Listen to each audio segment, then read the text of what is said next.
ഞങ്ങൾ ഈ ഗവൺമെൻറ് വന്നതിന് ശേഷം റേറ്റ് ഒന്നും ഫിക്സ് ചെയ്തിട്ടില്ല.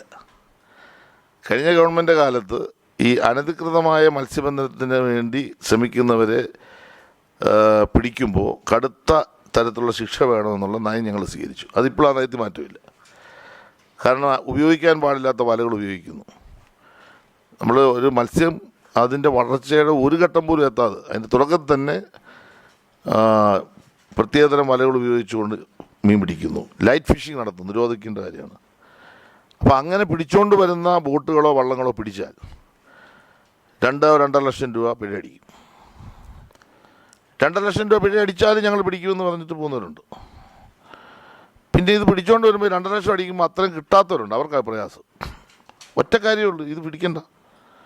ഈ വല ഉപയോഗിക്കാതെ ഈ ലൈറ്റ് ഫിഷിംഗ് നടത്താതെ പോയാൽ നല്ല മീൻ കിട്ടും, നല്ല വലിയ മീൻ കിട്ടും.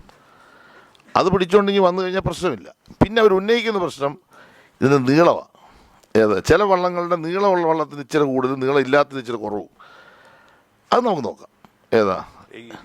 അല്ല, ഈ വള്ളത്തിൻ്റെ നീളമനുസരിച്ചാണ് പിഴ ചുമത്തുന്നെങ്കിൽ ആ നീളത്തിൻ്റെ കണക്കനുസരിച്ച് നമുക്ക് പിഴ കുറയ്ക്കാം. പക്ഷേ ഇപ്പോൾ ഗവൺമെൻറ് ഉദ്ദേശിക്കുന്നതല്ല, കുറച്ചുകൂടി കടുത്ത ശിക്ഷ ഉണ്ടാകുന്നതിനെ പറ്റിയാണ് ഗവൺമെൻറ് ചിന്തിക്കുന്നത്. അത് വ്യക്തമായി പറയുകയാണ്. ഒരു വിട്ടുവീഴ്ചയും അനധികൃത മത്സ്യബന്ധനത്തിൻ്റെ ഭാഗമായി കേരളത്തിൽ ചെയ്യില്ല. അതിനൊന്നും ആരും സപ്പോർട്ട് ചെയ്യാൻ ഞങ്ങൾ അതിനൊന്നും കീഴടങ്ങുന്ന പ്രശ്നം ഉദിക്കുന്നില്ല. കാരണം നമ്മുടെ തലമുറകൾക്ക് വേണ്ടി സമുദ്രത്തിൽ മത്സ്യം ഉണ്ടാകണം. നമ്മുടെ തലമുറകൾ ജീവിക്കേണ്ടതാണ്. ഇപ്പം തന്നെ സമുദ്രത്തിലെ മത്സ്യത്തിൻ്റെ അളവ് കുറഞ്ഞു. ഈ വർഷം കണക്ക് നിങ്ങൾ നോക്കുക, അളവ് കുറഞ്ഞിരിക്കുകയാണ്.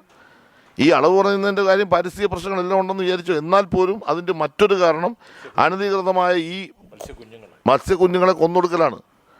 നിസ്സാര വിലയ്ക്ക് വളക്കമ്പനികൾ കൊടുക്കുകയാണ്. എന്നിട്ട് ന്യായം പറയുകയാണ്. എന്നിട്ട് അവർ പ്രമേയം പാസ്സാക്കുകയാണ്. അവരെന്നിട്ട് പിന്നെ ഞങ്ങൾ ഏതാണ്ട് ഗവൺമെൻറ് ഏതാണ്ട് കുറ്റം ചെയ്ത് പറയുകയാണ്. ഗവൺമെൻറ് ഒരു കുറ്റം ചെയ്തിട്ടില്ല. ഞങ്ങൾ അവരോട് പറഞ്ഞു, പോലീസ് ഇപ്പം ഞങ്ങളുടെ പിന്നെ സംവിധാനങ്ങൾ ഉപയോഗിച്ചുകൊണ്ട് ശക്തമായ നടപടി ഇപ്പോൾ സ്വീകരിക്കും. ഇപ്പോൾ ശക്തമായ നടപടി ഉണ്ട്, തുടർന്ന് സ്വീകരിക്കും.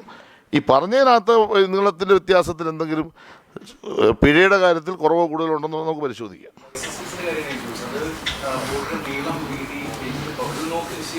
അല്ല, അത് അവർ പറഞ്ഞു. അത് ലൈസൻസ് ഫീസ് സംബന്ധിച്ച് പ്രശ്നമൊന്നുമില്ല ഞങ്ങൾക്ക്. അതിപ്പോൾ ഒരു മെമ്മോറാണ്ടം തന്നിട്ടുണ്ട്, അത് നമ്മൾ പരിശോധിക്കാൻ കൊടുത്തിട്ടുണ്ട്. അതിനകത്ത് ഞാൻ ഈ അനധികൃതമായി പിടിക്കുന്നതിനെ സംബന്ധിച്ചുള്ളതും ഇവർ ഈ കണക്കാണ് പറയുന്നത്. എൻ്റെ നീളം കുറഞ്ഞ വള്ളത്തിൽ വന്നപ്പോൾ ഇത്രയേ ഉണ്ടെന്നുള്ളൂ, അതിന് 2.5 ലക്ഷം രൂപ. നീളം കൂടിയ വള്ളത്തിന് 2.5 ലക്ഷം രൂപ. ഈ കണക്ക് പറഞ്ഞുകൊണ്ട് വരുന്നതുകൊണ്ടാണ് ഞാനിത് പറഞ്ഞത്.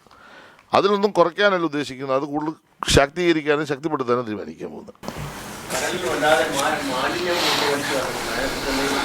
മാലിന്യ നിർമ്മാർജ്ജനമാണല്ലോ ഞങ്ങളിപ്പോൾ നടത്തിയത്.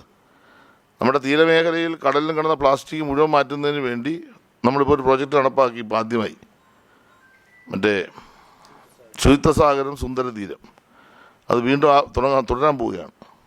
എല്ലാ ഹാർബറുകളിലും അങ്ങനെ കൊണ്ടുവരുന്ന പ്ലാസ്റ്റിക് വീണ്ടും നമ്മൾ അത് പ്ലാസ്റ്റിക് റീസൈക്കിൾ ചെയ്തുകൊണ്ടുള്ള പുതിയ സംവിധാനങ്ങൾ ഇപ്പോൾ കൊല്ലത്ത് നമ്മൾ ചെയ്യുന്നുണ്ട്. ആ സംവിധാനം എല്ലാ ഹാർബറിലേക്കും മാറ്റാനാണ് ഉദ്ദേശിക്കുന്നത്. നല്ലൊരു പ്രോജക്റ്റാണിപ്പോൾ ഈ ഗവൺമെൻറ് വന്നതിന് ശേഷം നമ്മളിപ്പോൾ ആരംഭിച്ചിട്ടുള്ളത്.